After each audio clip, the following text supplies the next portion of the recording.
Hello world, and welcome back to another episode of Let's Play Fallout 4 Semi-Blind. My name is Kelthos, and in the last episode we had finished clearing out this Faneuil Hall place, and we were making our way down the Freedom Trail, and we got to this Paul Revere's place, and we were attacked by some super mutants, and we killed them, and then I had to go. So in this episode we're going to continue on and see where we can go from there. So here we go. And hopefully we find that damn railroad soon. I mean, it feels like we've been on this trail forever. Paul Revere's house. Built in 1680, this wooden building is the oldest structure in all of Boston. In 1770, this home was bought by famed patriot Paul Revere. Paul Revere dwelled here with his family, including his 16 children, until 1800. Paul Revere was living here when he made his famous midnight ride to Lexington and Concord to warn Samuel Adams and John Hancock that redcoats were en route to arrest them and seize the militia weaponry. That's interesting. Okay, sorry about that.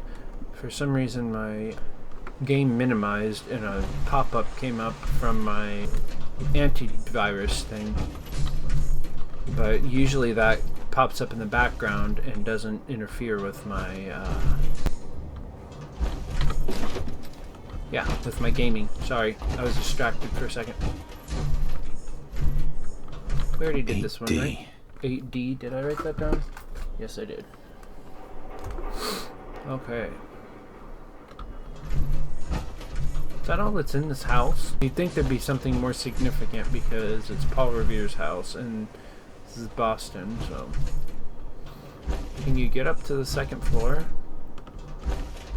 Looks like you could, but I don't know how.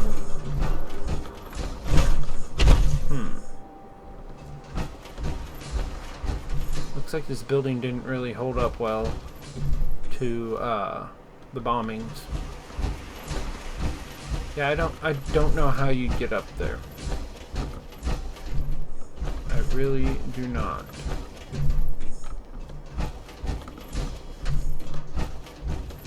So, let us just continue on. Maybe we'll revisit that later. Is this going backwards? I don't think so.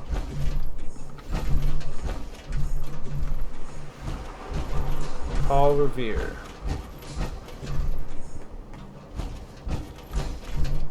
Old North Church.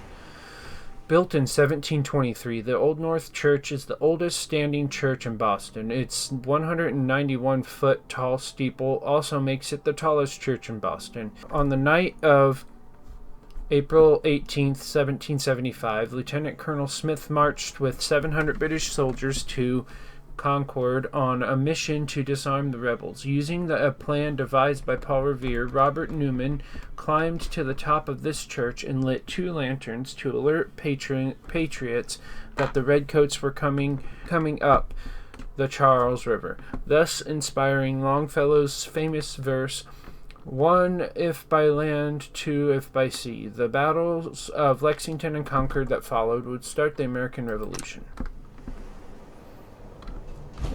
Awesome. And it looks like this Freedom Trail leads right up to it.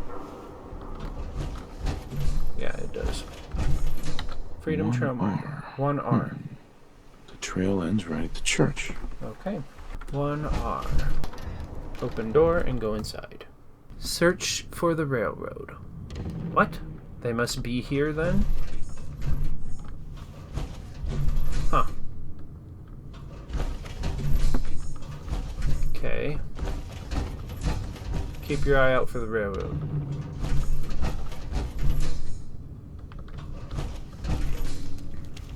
4 legendary ghouls. That works too.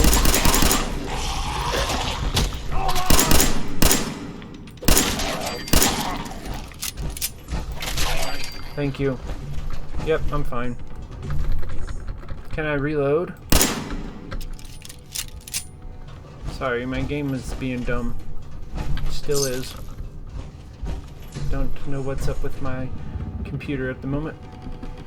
Assassin's Operator's Heavy Right Arm. Reduces damage from humans by 15%.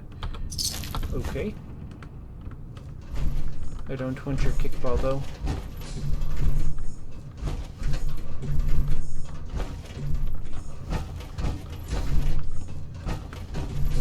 Military grade duct tape, sure. We're not gonna go down there just yet. We're gonna explore this upper part first. Bottle caps. There's a lot of dead ghouls around here. And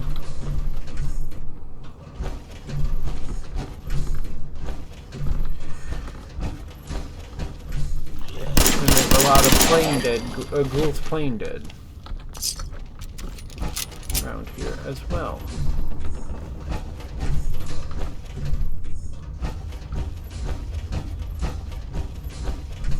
Old North Church steeple. We'll go there next.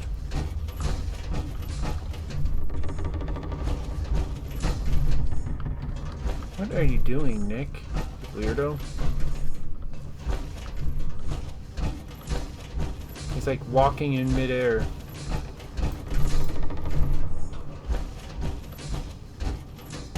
Wish I was cool enough to do that. But alas, I am not. What is over here?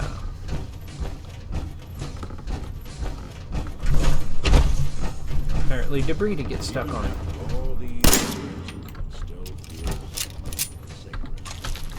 Well, that's because it's the church, dude.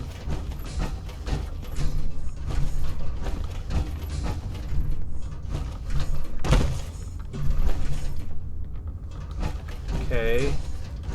I don't know which way I should go first. Let's quick save it. And if we find the railroad by going one of these ways, we're going to reload and go the other way because I want to find everything I need to find. Or everything I can find. So let's go up and go to this steeple first. Where was it at? Over here? I believe... No, it was on the other side.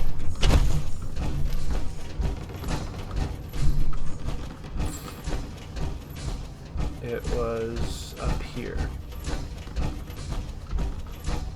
And then it was this way. Right? Or am I just going in a big ass circle? Apparently I'm just going in a big ass circle. Okay. There was a way to get to the steeple somewhere. I know there was. I saw it. Was it in here? Yeah, it was. Right here. Okay. What is in here? Hey, you, got a sec? Sure. What's up? You alright? You alright, Nick? I wouldn't normally bother you with this sort of thing, but, well, I know I can trust you at this point. Okay. For as long as I can remember, I've been getting these, flashes. Memories of places I've never been. Things I've never seen. Memories of Nicks. Huh. They're not bad, they're just, they're just this inescapable reminder that I'm not the person I think I am. That I'm not a person at all. Okay. I'm just a machine, pretending to be human. Humanity's overrated more than pretending, or what? What kind of memories? Everything. Old cases, old loves. I found myself running background on cases only to realize everyone involved's been dead for 200 years. Don't get me wrong. I know I'm in Nick's debt. These memories, they've kept me alive. Nick was a hell of a cop. A guy with good instincts and a good heart. I always counted myself lucky they didn't load me up with some ex-con or whatever type might volunteer to let folks tinker with their gray matter. Yeah, that's true. But it's thanks to Nick that I pass for human. Why I get to live cushy in Diamond City and every other synth is shot on sight. I know I got it good, but my entire life I owe to Nick. And so you want to Everything find that out makes about me him. who I am. My judgment, my speech, hell, even my name. They're his. And I can't do a damn thing about it, because without them, I'm nothing. A shell. All I want is a life where I have something I can call my own. Okay. You want to separate you and Nick? Is there any way we could separate you and Nick? Don't think I haven't tried. Lost near a month of my life last time I mustered up the courage to let someone play brain surgeon on me. No. This is how it's gonna be. Living with another man's name, another man's life. That would be hard. Let's give you a new name. We could give you a new name. Would that help? Ah, I got it. Crumblebot. 3000. Well, I suppose it's the thought that counts. You know, I'm just gonna need some time to think on this. I appreciate you hearing me out. You're a real good friend. Thanks. Nick. I try. You know, there is this chunk of Nick Valentine history I've been hoping to put a bow on for a while now. Yeah, what's I that? could use a hand if you're willing to take a crack at it. Sure. What kind of What history? kind of history are we talking here? This one's straight out of the archives. Once upon a time, in the land of Boston, there lived a king of organized crime, Eddie Winter. He was Oh, a I saw bad some. man. I heard some of his He did a lot holotapes of a while bad back. things. Hurt a lot of innocent people. But he knew the end was coming, so he sealed himself inside a personal shelter, located underneath a sub shop he used as a headquarters. Okay. A sub shop. An evil king in a sub shop? Does a meatball monster show up at some point? Yeah, from what I've heard, the pastrami golem is the one you really have to watch out for. Anyway, if you're done being a wise ass, Sorry, I wasn't trying the to be a story smart gets ass. even more twisted. The arrogant bastard wanted to cheat death, live forever, so he could come out of that shelter someday into this brave new world. Sound familiar? Yeah. Only Eddie didn't want to be a frozen banana. No cryo sleep for him, no. He invested his money in some sick, crazy radiation experiment. A radiation experiment? You don't mean to tell me he used that radiation to... That's right. Eddie Winter went and turned himself into a ghoul 200 years before it was fashionable. Hell, he was probably the first one. Okay. And I'm convinced that he's still locked inside that shelter, safe and sound, ready to come out and begin his evil reign all over again. I'm gonna find him and kill him, so that never happens. You in? Yeah, but I don't want to do this right now. Yeah. All right, Nick. Let's get the bad guy. You're a good man. Now, I know where Winter's vault is, but the door is sealed with a complex numerical code. Lucky for us, Winter's arrogance knew no bounds. Back in the day, he recorded 10 holotapes, incriminating different criminal associates. On each one, he hit a single number. Okay. We find all of those holotapes, we get all the numbers. I might have some We of get them. all the numbers, we get the code. And then we get Winter. I've Okay. been putting together a file on this one for a while now.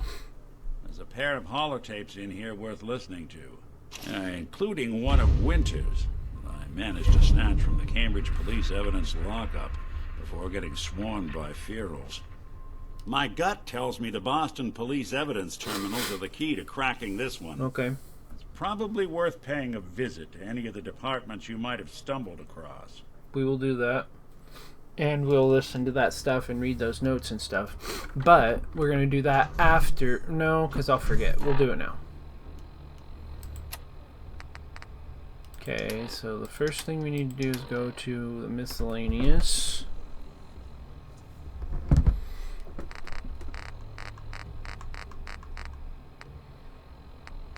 Eddie Winter case notes. Eddie Winter, self-inflicted ghoul criminal kingpin, age 100 or age 200 plus, offenses too many to count, location underground bunker, Andrew Station, sealed with a 10-digit code. The holotapes hold the key to Winter's bunker. Each tape has one piece of the entry code. 10 tapes total, 9 left. Cambridge Police Evidence Terminal. Best lead for finding other tapes. Okay. Possible remaining holotape locations. Commonwealth Police Departments. BADTLFLHQ. Each tape... Oh, I already read that. Okay. Eddie Winter tape 1. Message to Johnny Montrano. Johnny, Johnny, Johnny. You fat, lazy piece of shit. I knew this arrangement was too good to be true. Let's join forces with the North End, huh? Bury the hatchet? Work mutually against a common enemy? Well, you put the nail in that coffin, huh, boyo? What did you have to do, Johnny? Huh? What was your job? Sit in your car, on the corner. Keep your eyes open.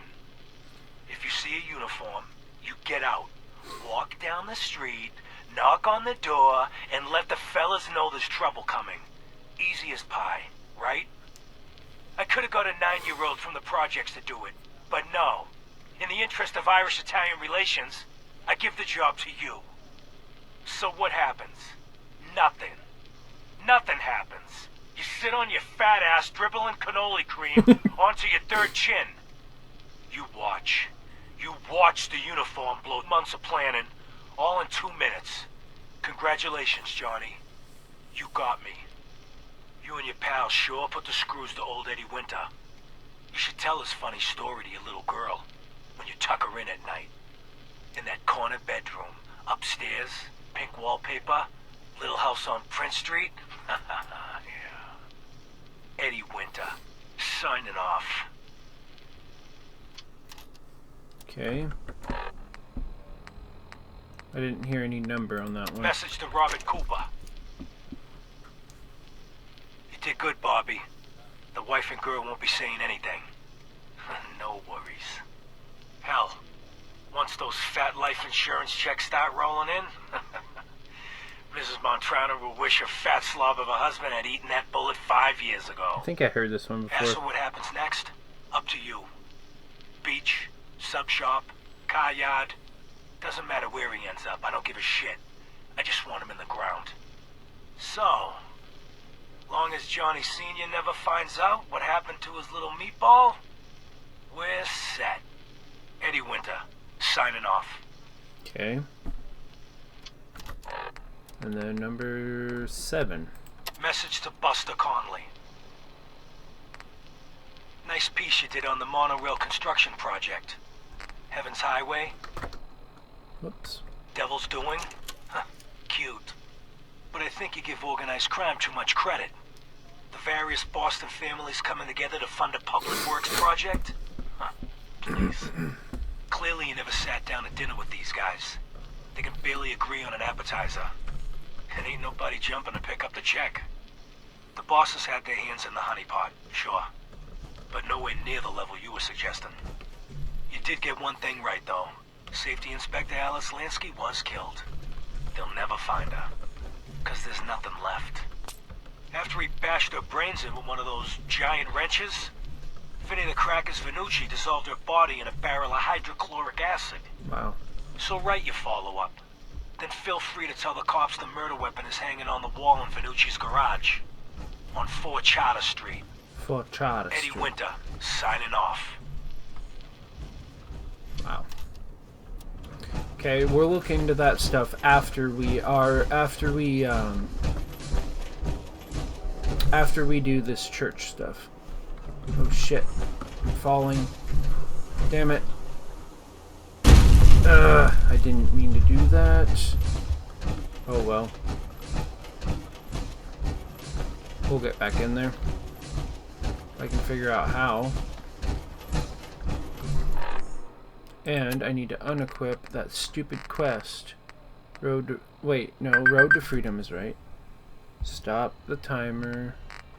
But there's another quest, long time coming. Okay, it's not equipped. Okay. Search for the railroad. We need to go back inside. Alright, in the next episode we will finish and clearing this place out and see if we can't find the railroad and see what we can get into with them, and then maybe do this Eddie Winter quest that Nick asked us about. I want to thank you all for watching, and if you like what you see, I suggest you subscribe to my channel so you can see the new videos that I post every single day. And if you really like the videos, I'd really like it if you could leave a thumbs up and a comment. That way I could have some interaction on my channel and know that people are actually watching and actually care. I will talk to y'all later. Bye-bye.